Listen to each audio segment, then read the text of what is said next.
Hey guys, Dr. Selgrove here, just recording a quick video about writing the introduction for our argumentative essay in the summer integrated class. I gotta say, the house never looks this dim, and then I see it on the Zoom screen. I'm like, maybe I do live in a cave like the Gollum creature that I am. That's okay.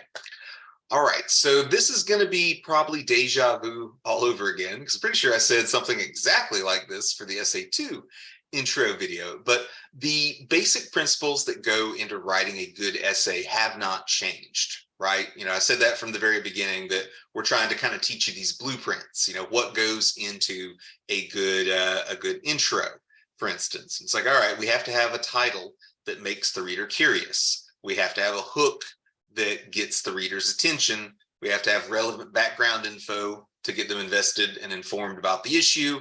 And then we have to have a thesis that tells the reader exactly what we are arguing. So none of that has changed, for our third and final regular essay. And as with the Essay 2 intro video, I'm mostly going to be focusing on best practices for doing all of that for this kind of argumentative video. And I said this before, if you have any questions about the just intros in general, if there's something you need me to go into more detail on, obviously you can refer back to the Essay 1 intro video, but also feel free to text, feel free to email. We do one-on-one video chats, phone calls, emails, just whatever level of support you need. All right, so the title.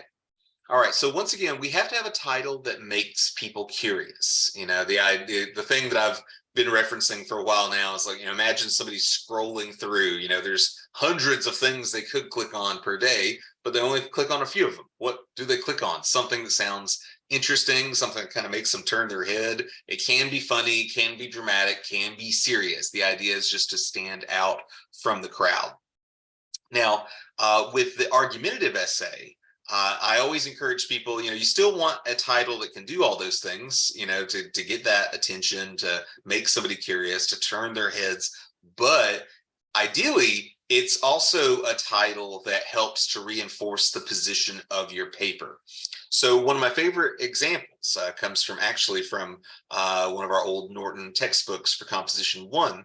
And it's a person, she wrote an argumentative essay about hey, we need to legalize organ sales, and so that's her thesis. And when it came down to the title, she had a nice short and to the point title, Organ Sales Save Lives. And that was just a point she hammered home. Like, she had a lot of other support for it too, but it's like, hey, if we legalize this, we're saving lives. If we don't legalize this, we're letting people die. And so I've always thought that was an example of a good argumentative title, because it gets to the point, but it's also very strident, and it's something that not everyone's going to agree with. That's part of what makes it good. Like, it's already priming us to believe what she's going to argue about, but at the same time, it's structured in such a way that it gets the attention of people that are like, I don't think that's true, because people like to be challenged, so they'll continue reading. We'll probably talk more about that in a future video, although I guess the clock ticks on how many future videos we have. All right. So once you know the controversial issue you're writing about, once you know the stance you're going to take, you can kind of work yourself backwards and like, what kind of title am I going to give this? So for instance, maybe you were talking about expanding, vaccination or something. I'm thinking about like, just all these measles, mumps, and rubella, like people, the shots everyone used to get. And we're getting now to the anti-vax movement, a lot of like, no, don't do that. You're actually seeing this stuff on the rise. And so maybe you have a title there, something along the lines of the chance to save countless lives, or we must act now to save countless lives. So it does a few things, right? It gets people's attention.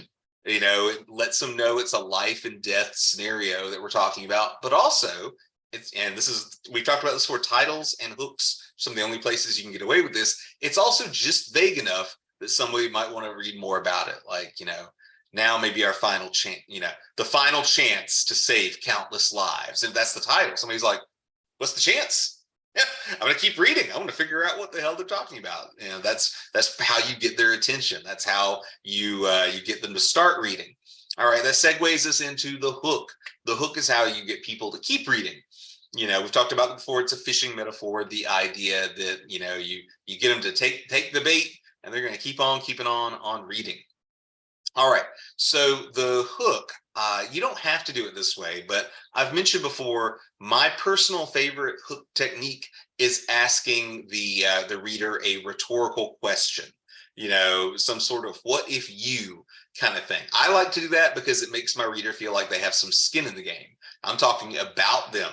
And now they're like, well, now I really got to figure this out. And so one advanced technique that you can do for this essay is you can, in your hook, create a kind of hypothetical situation that gets the reader, at least some of the readers, to start leaning more into your position. For instance, I had a student a few years ago tell me they were writing kind of like an anti-gun legislation paper, like a pro Second Amendment, pro firearm paper. Like, Dr. Snellgrove, how would you open such a paper? It's kind of like that. How would you open memes online? God help me, right? And I told him, well, honestly, if I were you, I would write a hook something like, imagine violent intruders have broken into your home. The police are minutes away. They're banging on the door. And the only way you might be able to save your spouse is the gun by your side. Something like that. And so what am I doing there? I'm doing dramatic stuff. I'm doing life and death stuff. It's almost like the cold open of a Law and Order episode or something. It gets their attention. But also, what am I subtly doing there? Maybe not so subtly. I'm positioning them to think of the gun as a utensil, a utility, a tool, something that can save lives. Because remember, with this paper, more than any other paper, the goal is to convince as many people as possible that I am correct, right? And so it's kind of an advanced technique like the hook. Aside from the title, the hook is the first thing they are reading. And so I'm using the hook to not just cement the fact that I have their attention, but to start getting more of these people to lean in my direction. To maybe in my example, think about a gun the way they might not have thought about it before. All right, so now if you remember our little upside down triangle, we've gone from the title to the hook. Now we get into the background information.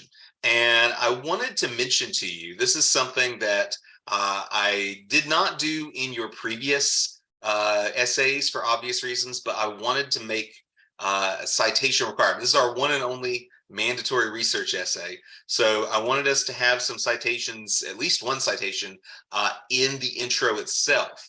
And so I wanted to show you, we have it's an older video, but a citation video and a document on here, but I wanted you to see examples here of doing these citations. All right, so the idea is you go out, you research, you find specific articles that support your position. I mentioned this because I got a few outlines where people were like, hey, here is, I was like, what sources are you planning to use? They're like, Forbes and entrepreneur.com. And I'm like, okay, those are sites, but I need to know what are the articles on the sites that you're going to use. So you need to find specific articles, and then citations help you integrate those into the essay. And I have a very basic example, 3 examples really, of how you can do that. The most basic example, and nothing's wrong with using the basic example or sticking with it in your own paper, is I'm going to directly quote a source, and then I have the citation, parenthetical citation. So that's their last name. So if this was written by Jane Smith, I quote Jane Smith, I end my quote, and then parentheses, Smith, and then period. All right. The second example here, I'm actually paraphrasing. So you see how I didn't actually quote her direct words, but I'm still using a statistic that she came up with, so I still do the citation. And the last one is an example of something I mentioned in the other citations video. If you go ahead and give us the information that would have been in your citation, you don't have to give it in the citation. So like if you have a book citation, we'd have to have Smith 110. That means the quote's on page 110. But if it's an online source, which is what most of your sources are going to be, the only thing that would normally be there would be Smith. So if you set a quote up like this, according to John Smith or whatever, Jane Smith, okay, now you don't even have to do the parenthetical citation because you've given us all of the information that needs to be in there. So please let me know if you have any questions about citations, especially citing your own particular sources. But I just want to touch base on that because the intro in this paper is a perfect place for you to give context. So if you are arguing that we need to solve some kind of problem, You can use a citation like, hey, here's how many people are killed by this every year, or displaced by this, or hurt by this, infected by this, whatever. So you can have citations for how long something's been going on, how severe it is, how much money it cost us in like taxpayer dollars, any and all of that. But basically, it helps explain the controversy and why this is such a major issue. And so we need you to do that. We've talked about this, I think, in previous essays, but it's more important even in this essay. We need you to get into what are the two different sides on this issue, because you're supposed to have picked a topic that has at least two different sides, like marijuana legalization, abortion legalization, should college be free? All of these things have at least two sides. So as you're giving your background info, it's good to give us the, hey, some people believe X, other people believe Y. And as with previous essays, this all segues into the thesis, where you tell us exactly what you believe. Now, I didn't make this an actual requirement of the essay, and it's still not, but I would encourage you to turn your thesis into some sort of, I call them a call to action. So not just like marijuana legalization is good or marijuana legalization is bad, but instead you're like, hey, the state of Florida should legalize recreational marijuana. A call to action specifies who needs to do what, and in most cases results in a stronger paper. But that's about it for me. You guys know the drill. If you have any questions about any of this, feel free to email me. Feel free to text me, 863-835-2399. And y'all have a good one. Bye.